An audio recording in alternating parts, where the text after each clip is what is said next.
भारतीय बँकांचं 14,000 कोटींचं कर्ज बुडून लंडनमध्ये ऐशो आरामामध्ये राहणाऱ्या नीरव मोदीला लंडनमध्ये अटक करण्यात आली आहे। तर दुसरीकडे ईडी अर्थात अंमलबजावणी संचालनालय नीरव मोदीच्या भारतातल्या संपत्तीचा लिलाव करणार आहे। दरम्यान लंडनमध्ये नीरव मोदीला अटक केल्यानंतर वेस्टमिन्स्टर न्यायालयानं त्याला जामीन नाकारलेला आहे आणि 9 दिवसांची कोठडी सुनावली आहे।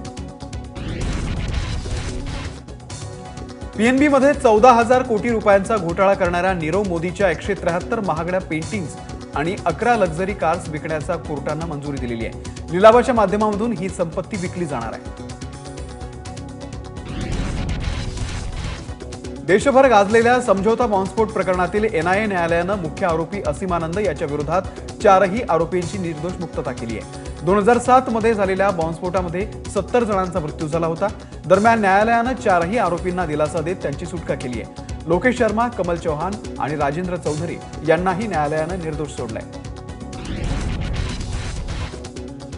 सुजय विखेंच्या विरोधात आता राष्ट्रवादीनं संग्राम जगताप यांना उमेदवारी दिलेली आहे। त्यामुळे विखे आणि जगताप या दोन परिवारांमध्ये रणसंग्राम रंगणार आहे। विशेष म्हणजे संग्राम जगताप यांचे सासरे शिवाजीराव कर्डिले हे भाजपचे आमदार आहेत। त्यामुळे जगताप यांच्या उमेदवारीला कर्डिले यांचा पाठिंबा असेल की ते भाजपला साथ देणार हे पाहणं महत्त्वाचं आहे।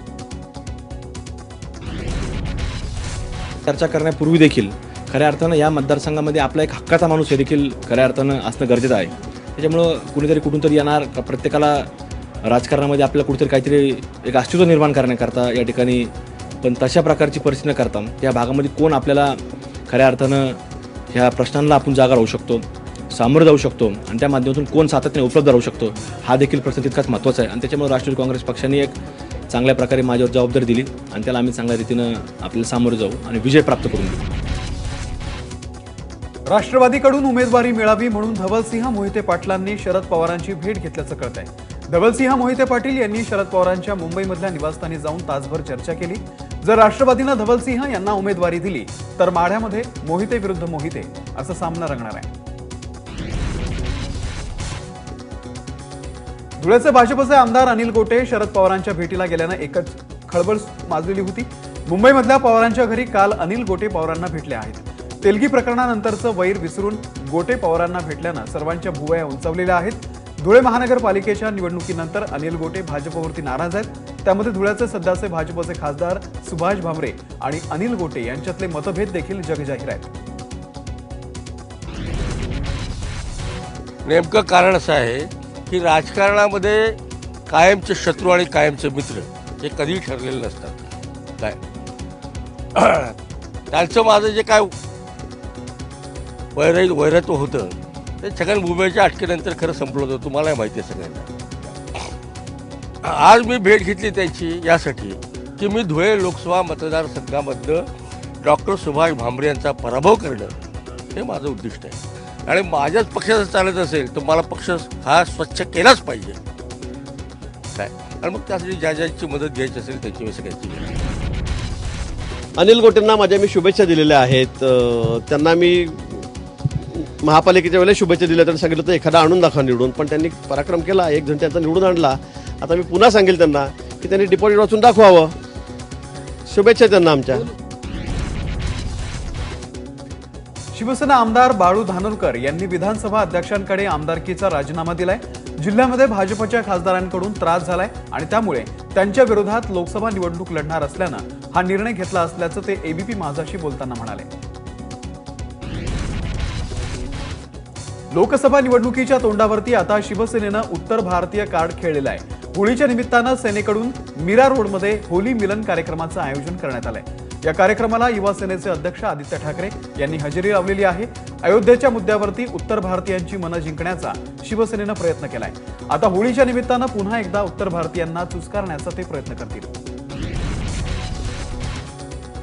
लोकसभा निवडणुकीचा पहिला टप्पा तोंडावरती आलेला असला तरी देखील भाजपनं अद्याप आपली उमेदवारी यादी जाहीर केलेली नाहीये।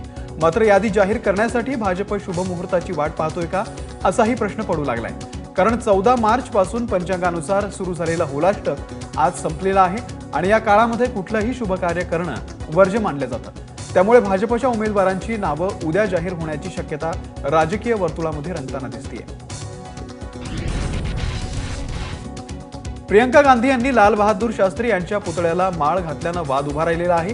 वाराणसीमधल्या दौऱ्यादरम्यान शास्त्री यांच्या निवासस्थानाला प्रियंका गांधी यांनी भेट दिली आणि त्या दरम्यान प्रियंका गांधी यांनी आपल्या गळ्यातली माळ काढून ती शास्त्री यांच्या पुतळ्याला घातली।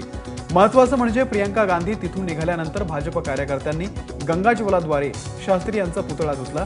त्यासोबतच भ्रष्टाचाराला खतपाणी घालणाऱ्यांनी शास्त्रीजींचा अपमान केल्याचा आरोपही भाजपनं केलाय।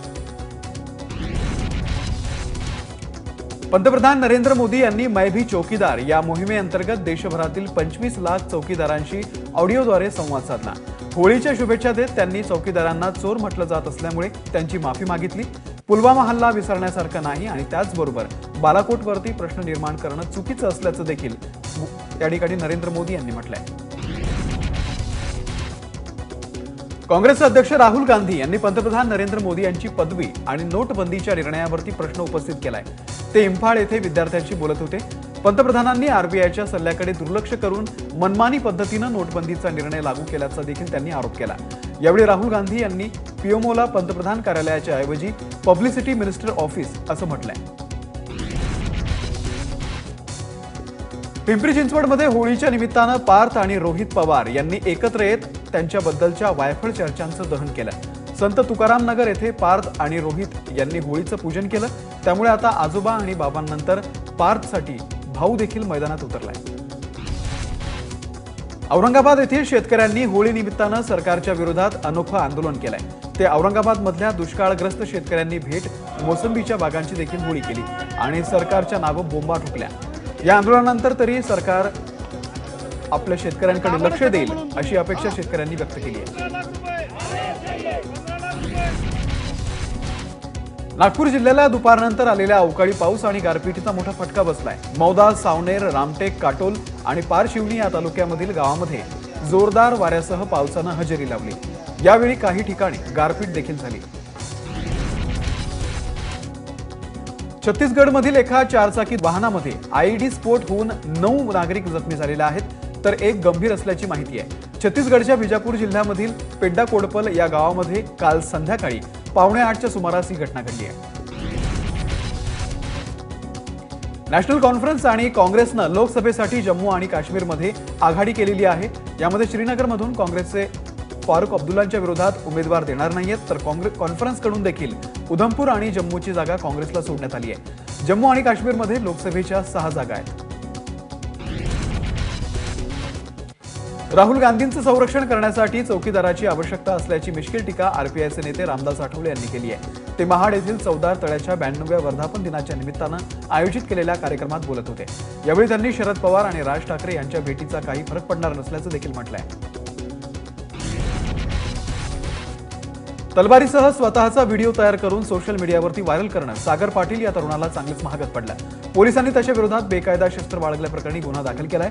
यानंतर त्याला अटक देखील करण्यात आली आहे।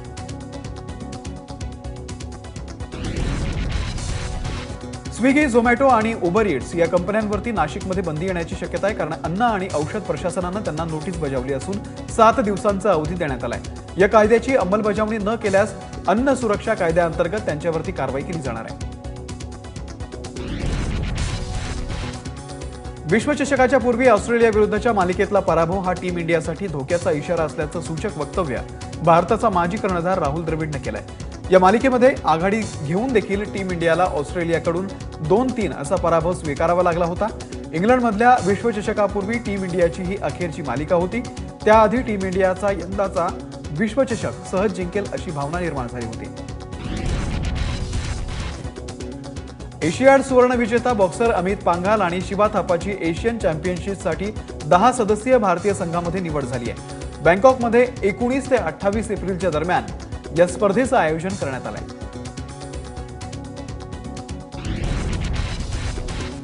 टोकियो ऑलिम्पिक आयोजन समितीकडून चेरी ब्लॉसमच्या खास आकाराच्या ऑलिम्पिक मशालीचं अनावरण करण्यात आलंय।